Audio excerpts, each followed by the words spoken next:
seminario permanente del Centro de Estudios Mexicanos, los llamados Mexican Monday. Y hoy tenemos el honor de tener con nosotros a Jorge Volpi, quien nos está visitando por una semana aquí en la Universidad de Columbia, con el programa de O'Gorman que tenemos para traer investigadores y artistas de México a hacer estadías cortas de investigación en esta ciudad y en esta universidad. Y en este caso Jorge ha accedido realmente con una enorme gentileza a darnos una charla, que no es una obligación de los ¿cómo se llama?, investigadores O'Gorman, sino una cordialidad, un favor que nos hacen. Bueno, no voy a hacer una introducción larga, porque Jorge es uno de los escritores mexicanos realmente famosos en este momento, creo que conocido probablemente todos ustedes. Quería mencionar un par de cosillas, un par de cosas que a mí como historiador, antropólogo, me llaman la atención, como, no sé si llaman las peculiaridades, pero características relevantes y dignas de notarse. La primera es que creo que Jorge se inscribe en una tradición de intelectuales mexicanos que remontan así a tipo Justo Sierra o Vasconcelos, que son intelectuales escritores distinguidos, además desde muy jóvenes, que además se comprometen con el desarrollo cultural y educativo del país. Entonces esa mezcla de trabajo de escritura propiamente con una especie de activismo en el territorio cultural es una característica de Jorge Volpi, y que creo que no es una cosa, aunque forma parte de una tradición identificable en México, es una cualidad y una característica poco común, y es mucho más poco común ser exitoso en ambos tipos de trabajo, es decir, el trabajo de impacto cultural, tanto desde la difusión, el periódico, como en el ámbito institucional, y ya en el trabajo propiamente novelístico, en el caso de Jorge también reportaje, trabajos de no ficción, etc. La otra característica que también es para la cual hay una tradición en México, pero que no necesariamente ha sido una cosa muy socorrida, es que Jorge ha decidido pertenecer a una generación. Eso es muy rarísimo, y al mismo tiempo de que es raro, es tradicional, pero es tradicional, pero no es tan sencillo conseguirlo. Y esto lo hicieron él y un grupo de amigos y de escritores afines, incluso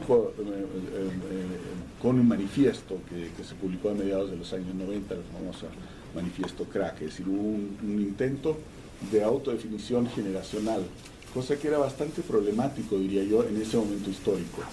No era un acto sencillo de realizar por una serie de situaciones y ideas sociológicas e históricas que tenían que ver con el vacío, yo creo, generacional que hubo entre la generación más o menos de Volpi y las generaciones que tuvieron el control cultural bastante establecido durante muchas décadas, que es básicamente la generación, diría, del 68.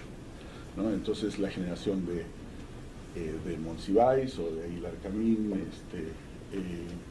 etcétera, no digo etcétera por unirlos o igualarlos, simplemente por señalar la generación,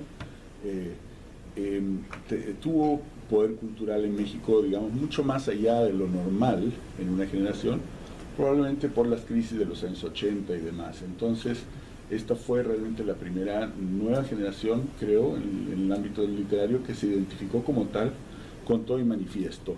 Y era un manifiesto que implicaba, por un lado, regresar a valores universales en la literatura, volver a acercarse incluso en algunos aspectos a la generación del boom, que había sido en parte denegada con el acercamiento ¿cómo se llama? La crónica y este tipo de énfasis que hubo bastante en los años 80 y 70. Entonces hay ahí un regreso a fuentes literarias, a veces clásicas, a veces latinoamericanas, pero distintas de la generación que estaba dominando.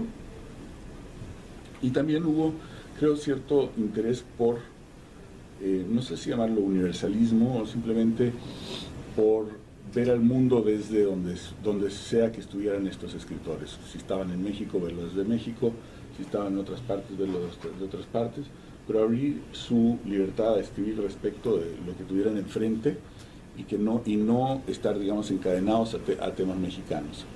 Habiendo dicho esto, y bueno, la novela sobre Klingsor, En busca de Klingsor, que publicó Jorge Volpi, recibió el premio Biblioteca Breve, y sus trabajos desde entonces han recibido varias otras distinciones realmente bastante notables, incluido, aprendí ahora, porque esto no lo sabía yo de él, cosa que me intimida bastante, que es caballero, de modo que hay que tratarlo como tal.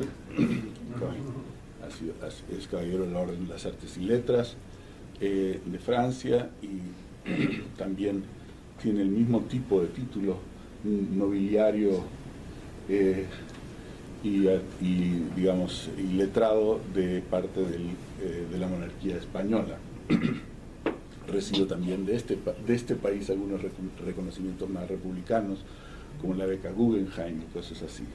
Entonces, es una persona que ha sido ampliamente reconocida, pero en el trabajo hay desde incursiones como el libro de Klingsor, probablemente muy conocido de muchos de ustedes, a también una exploración bastante constante de temas mexicanos, tanto en el plano de la ficción como en el plano de la no ficción. Entonces no se trata tampoco de un tipo de gesto carente, digamos, de reflexión, sino al contrario, digamos, una profundización de la reflexión, desencadenándose un poco de la obsesión nacional mexicana, que, como sabrán la mayor parte de ustedes, es una obsesión muy fuerte.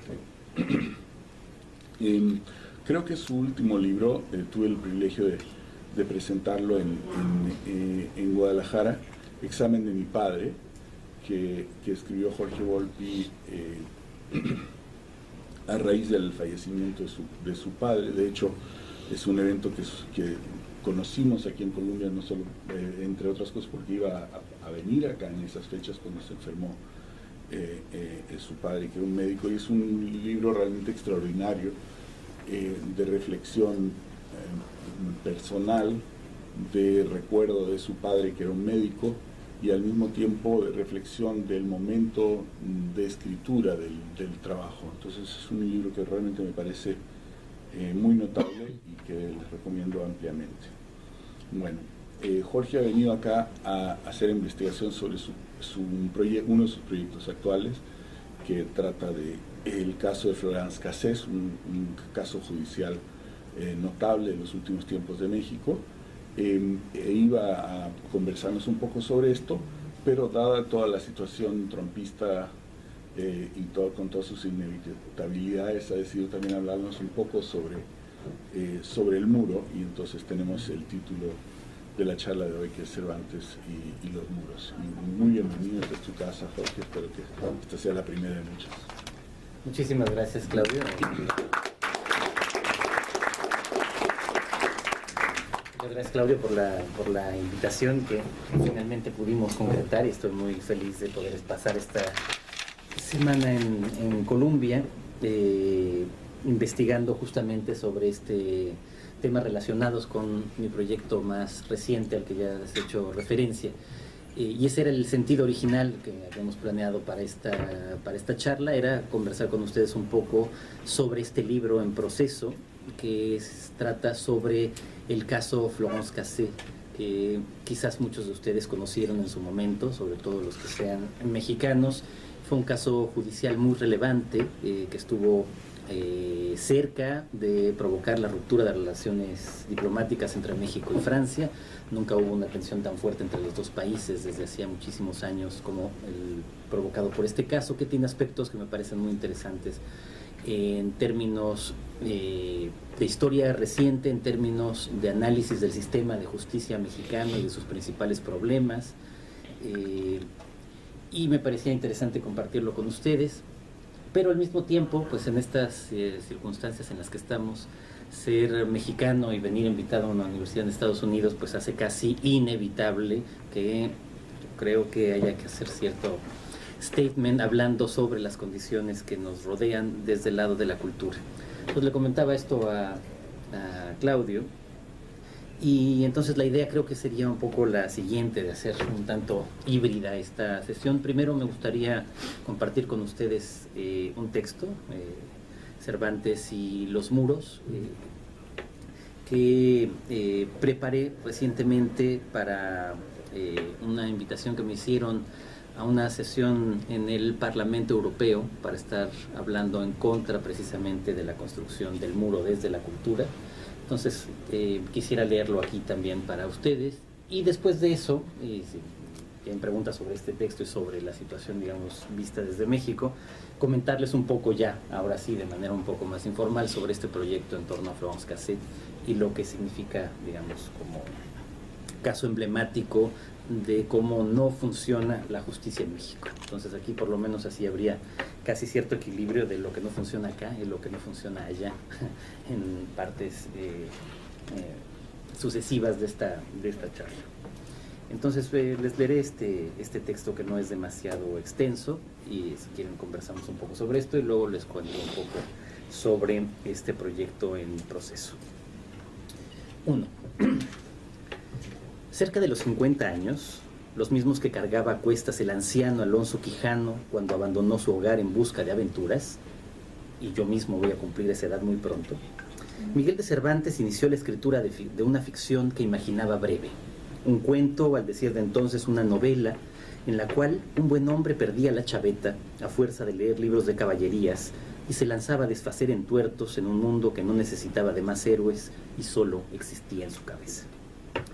Poco a poco, el cuento se le fue alargando y el chiste inicial dio pie a tantos otros, como la invención de un autor morisco, un traductor y una suerte de editor en una caja china a Van la Lettre, y a una estructura en la que otras historias se enjaezaban en la prosa al desgaire, en primer sitio la del curioso impertinente, hasta convertirse en un insólito batiburrillo que hoy consideramos la primera novela moderna.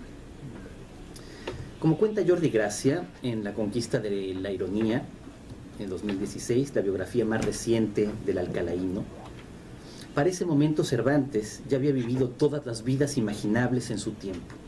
La incierta experiencia del soldado, que le concedió parca gloria y le hizo perder la movilidad de la mano izquierda, el cautiverio en los baños de Argel y la equívoca cercanía con su captor, una precoz y errática carrera como dramaturgo, la celebrada autoría de la Galatea, mascarada pastoril de prosas y versos, el odio reservado en todas las épocas a los recaudadores de impuestos, la envidiosa animadversión de sus colegas y, en fin, la sosegada sabiduría de quien ha penado a salto de mata sin perder jamás la ambición.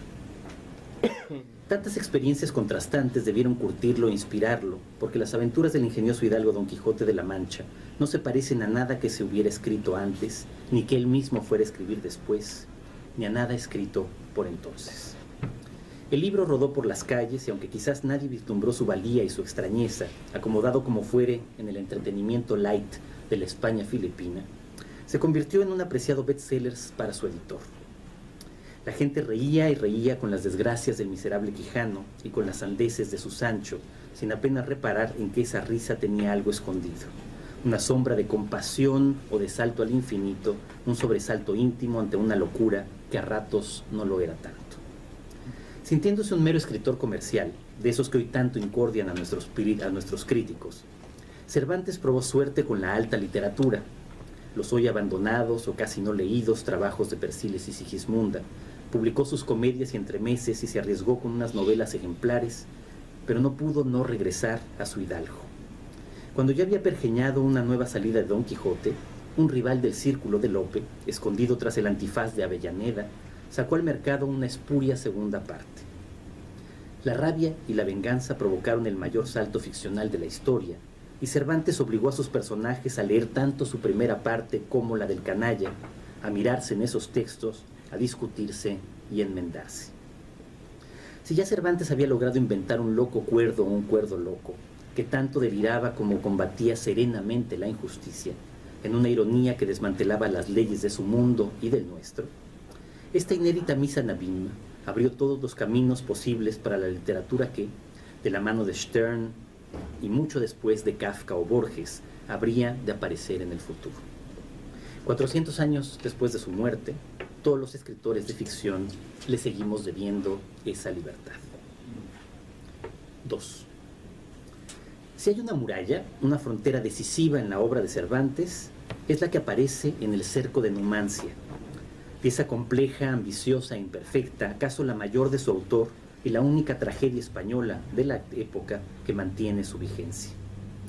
Buscando exaltar el heroísmo español, Cervantes recrea el episodio referido por Virgilio y Séneca, según el cual un grupo de valientes celtíberos resiste tras las murallas de Numancia el cerco del general romano Escipión. La muralla aquí parecería encarnar la idea tradicional de defensa frente al enemigo extranjero, pero las murallas de Numancia en realidad separan a los débiles de los fuertes, en el sentido inverso al muro de Tromp. Son los celtíberos quienes, frente al poderío romano, se resguardan y padecen el asedio, y quienes, frente a la posibilidad de ser derrotados, prefieren la muerte, el espectacular suicidio de los últimos resistentes arrojándose desde lo alto de los muros, antes que rendirse frente al enemigo. La Numancia es una pieza de propaganda, sí, pero también un crisol que no deja de mostrar la complejidad tanto de quienes cercan como de quienes están cercados. Si los de adentro parecen prisioneros, en realidad encarnan la libertad de los resistentes. Y si los de afuera parecen estar libres, en realidad son prisioneros de su encono. El final es por eso tan amargo. Pese a que la pieza parezca glosar el heroísmo de quienes se inmolan, la Numancia es la crónica de una doble derrota.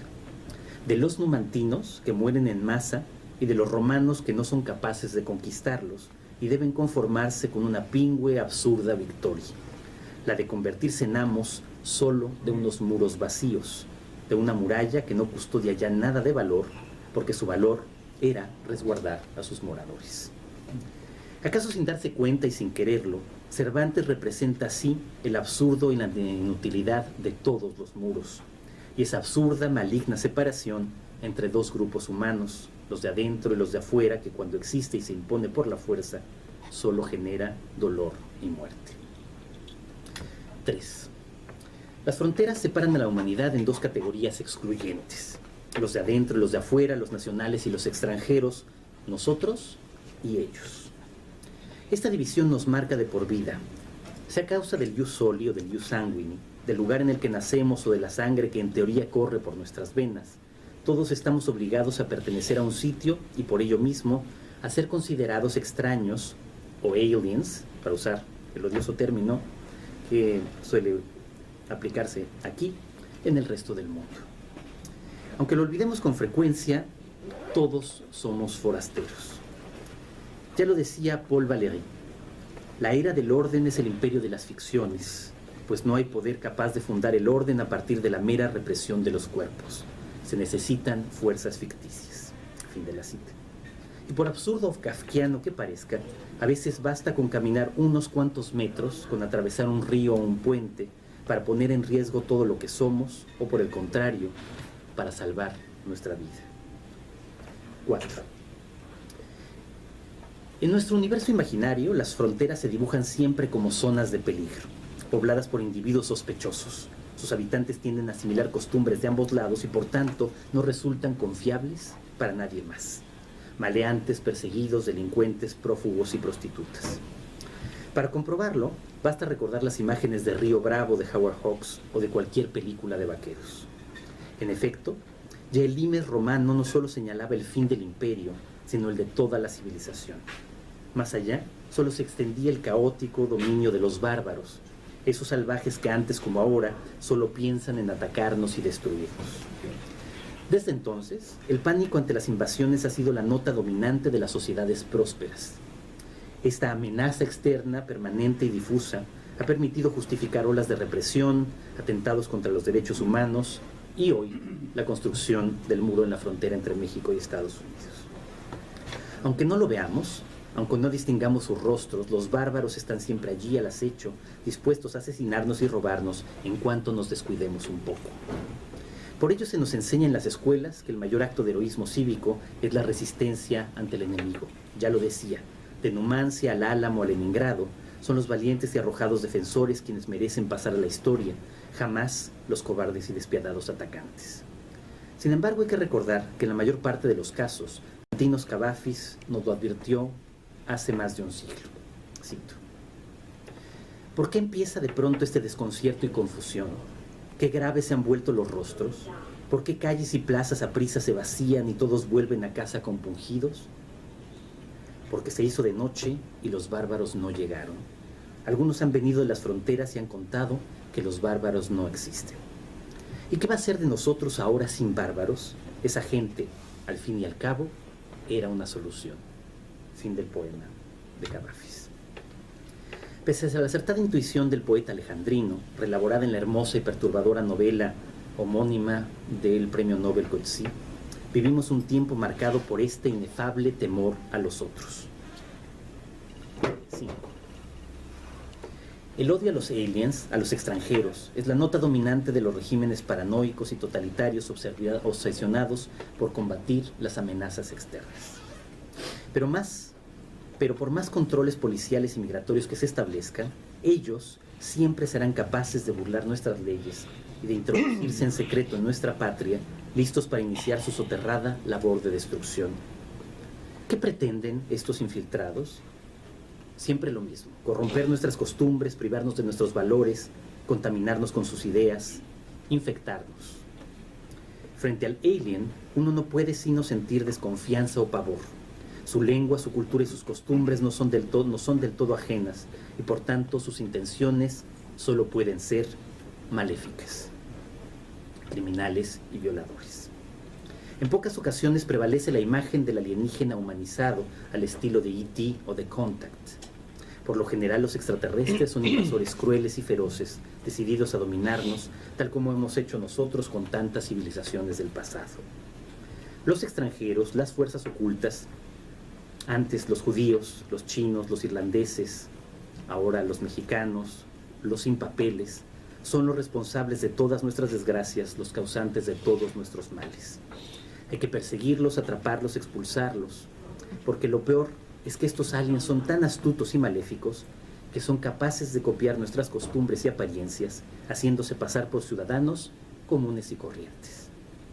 Como en las películas de ciencia ficción, los aliens son capaces de introducirse en nuestros cuerpos. A fin de detectarlos, las fuerzas del orden deben valerse de todos sus recursos para obligarlos a confesar sus crímenes y a mostrarnos sus verdaderos y espantosos rostros. 6. Las fronteras nos parecen tan naturales que llegamos a creer que ese batiburrillo de líneas y colores que resaltan en los mapas es tan auténtico como los ríos, los mares o las cadenas montañosas. Amparados en la idea de que son un mal necesario, no dudamos en aprobar la construcción de todo tipo de medidas para volver más seguras. Bardas, vallas, cercas, alambradas, empalizadas, tapias, muros. E incluso nos parece normal que un vasto sector de la población se dedique a vigilarlas: policías fronterizos, agentes aduanales y autoridades migratorias. Estamos tan acostumbrados a convivir con este entramado que es penitenciario, a usar pasaportes y a exigirlo a los demás, que se nos olvida que las fronteras representan las más perennes y brutales resquicios de autoritarismo que hoy subsisten sobre la tierra. En todas las épocas, los conflictos fronterizos han sido causas de rencores, guerras y masacres.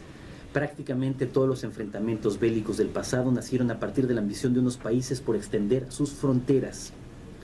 Y las llamadas fronteras artificiales, aunque en el fondo todas las fronteras lo sean, establecidas por las grandes potencias en América, Asia y África, sin siquiera tomar en cuenta las opiniones de sus moradores, constituyen todavía hoy la mayor fuente de tensiones e inestabilidad que hay en el orbe. No es casual, pues, que la única obra humana que en teoría es posible distinguir desde el espacio sea precisamente un muro. 7. La construcción de muros y fronteras se ha convertido en una especialidad arquitectónica y en un género literario por sí mismos. La muralla es la exacerbación de la frontera. Su objetivo es múltiple: no solo impedir que los de afuera nos vean y por lo tanto nos deseen, sino enturbiar el paisaje y quitarnos la tonta idea de que quizá los bárbaros del otro lado no sean tan distintos a nosotros. En De la construcción de la muralla china, 1917, Franz Kafka retrata con una precisión que solo Donald Trump tendría la lenta y absurda edificación de un muro. Cito a Kafka. De entrada, se creería que hubiera sido más ventajoso en todo sentido construir en forma continua o al menos continuadamente dentro de los dos sectores principales, ya que la muralla, como se sabe y se divulga, fue proyectada como defensa contra los pueblos del norte, en este caso del sur. Pero ¿cómo puede defender una frontera construida en forma discontinua? En efecto, una muralla semejante no solo no puede proteger, sino que la obra misma está en constante peligro. Estos fragmentos de muralla abandonada en regiones desoladas pueden ser destruidos con facilidad, una y otra vez, por los nómadas, sobre todo porque estos, atemorizados por la construcción, cambian de residencia con asombrosa rapidez, como langostas, por lo que probablemente tienen mejor visión de conjunto de los progresos de la obra que nosotros mismos, sus constructores. Fin de la cita. A diferencia de los muros del pasado, los que levantamos ahora en pleno siglo XXI, ya no buscan esa visibilidad, sino cierta discreción. Como si hubiéramos pasado en esta época de la caída del muro de Berlín a la construcción del muro entre México y Estados Unidos. 8. Si hubiese que encontrar un paradigma de frontera a principios del siglo XXI, tendríamos que mirar precisamente hacia los 3.000 kilómetros que separan México y en realidad toda América Latina de Estados Unidos. Fuentes llegó a comparar esta línea con una llaga o con un espejo de doble cara. En datos concretos, se trata de la frontera más transitada del mundo entre un país rico y uno en vías de desarrollo. Cada día, todavía hoy, miles de personas pasan de un lado a otro de manera legal o sin papeles, a veces arriesgando sus vidas y a veces con el dinero para traer de vuelta cientos de artículos suntuarios. En la frontera mexicano-estadounidense parecen concentrarse y exacerbarse todos los conflictos derivados de la desigualdad entre dos orillas. Aunque sea una de las fronteras más vigiladas del mundo, cientos de sin papeles se arriesgan a traspasarla a diario. Y si bien la mayor parte de la riqueza se concentra en el norte, incontables ciudadanos estadounidenses también cruzan hacia el sur para realizar compras, divertirse o aprovecharse de la tolerancia mexicana hacia la prostitución, las drogas o el juego. Aunque los corporativos de las grandes empresas se encuentran siempre en las grandes urbes estadounidenses, las fábricas y maquiladores proliferan en la zona mexicana gracias a la mano de obra barata y a la cercanía geográfica. Las dos partes se hallan tan interconectadas que ya es posible hablar de una cultura de la frontera con rasgos específicos que mezclan y renuevan los atributos de cada parte. Poco a poco, los habitantes de Matamoros o Saltillo se parecen más a sus vecinos de Tucson o Santa Fe que a sus compatriotas de San Cristóbal de las Casas o Poza Rica, por más que la desigualdad económica continúe siendo drástica. No obstante, esta fecundación mutua no ha hecho disminuir los odios y rencores ancestrales. Por el contrario, como parece advertirse en nuestra época, en buena medida los ha acendrado. La violencia, lo sabemos, es una de las características dominantes de la zona, sea por el tráfico de drogas o personas, la lucha entre los diversos grupos mafiosos o la corrupción de los cuerpos policíacos de los dos lados, el número de crímenes y asesinatos que aumenta constantemente. Una vez más, la frontera así es un territorio cercano a la muerte. 9. Y por fin el muro. Muchos insistían en que era una